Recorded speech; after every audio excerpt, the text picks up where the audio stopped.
Cool, now we test them by putting them on our water bottle and seeing if they can stand up to the heavy use I put this thing through. This tutorial is specifically if you are using Procreate on the iPad, any sort of desktop app, doesn't really matter, and a Cricut.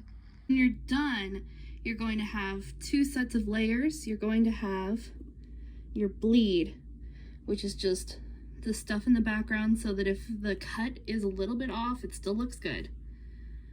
And then you're gonna have everything else. Let me show you my export settings. So first I have all the sticker tops. Just the sticker tops, the bleed, and the design are on a different layer. So I go to that, share, always share as a PNG. Oh, you want to make sure that the background color's turned off so that it's definitely transparent, otherwise it won't work. Always save it as a PNG, and do not hit save image.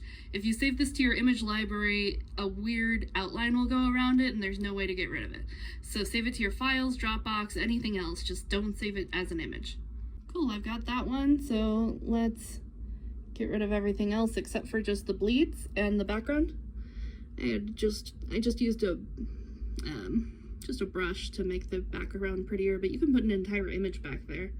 And then we export this one the exact same way. For some reason, this process does not work on the iPad Cricut app. You can put the files into the Cricut app there, but it does not work for actual cutting. So I usually just go to the desktop Cricut app. Okay, now you're gonna wanna upload both of them at the same time. So they'll end up pretty close together. You'll still have to adjust them a little. See, that's pretty close. These ones also, I gotta match them up because I added the same image in the background cropped further apart for the bleed. Select both of them and then attach them with the little paper clip. For some reason, when it uploads the wrong size, so I just auto resize image. Okay, for send to printer settings, you want to make sure that you have use system dialog checked. Oh, let's take off add bleed. I already added bleed, I don't need more. Print. If you've got the circle of doom, it means your print dialog might have opened somewhere else. We're going to change the media type to, I think I usually use heavy glossy. And we want the best because these are stickers, they gotta look good. Everything else looks good to me. I already have the sticker paper in my laser printer. That looks so good, oh my gosh, but we need to put a laminate on top so the designs don't just scrape right off. These registration marks can't be covered. I found that out the very hard way. So we've got to cut our laminate to just cover this part and not these.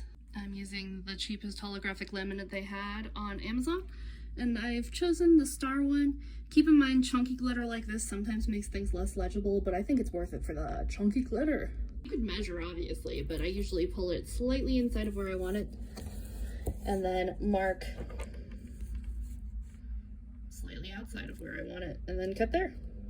Okay, now I fold up the bottom about 1/4 inch to 1/2 inch. Then I'll lay this whole thing on top of the design, make sure it covers it, stick down the bottom thing. Okay, now I put a ruler over where the laminate is and push. It's better with 2 hands, but I'm too lazy to grab my tripod. Cool. Now I usually use a bone folder and flatten it out. Light grip map, try to get it into the upper corner as perfectly along the lines as you can. If your light grip map is running out like mine is, you can always flip it and use this upper corner. These are new stickers, so I'm not 100% sure what's the right option. We're gonna try heavy pattern paper. Looks like it's pretty accurate this time, which is good. I always add a good amount of bleed to mine these days because I'm too lazy to like re-register it. Looking good, let's see if that works. Okay. It cut through a little bit, but honestly, that's pretty good. I'd probably use that cut setting again, actually. You can duplicate the bleed layer a couple of times and attach that as well, and that'll cut through all the way. This is what happens to stickers you don't put laminate on. I'm gonna replace it with that one. Oh, that's fun. I made this like these 2 lines of super long stickers to use as like a kind of washi tape. And that's so cute on there, I think. What do you think?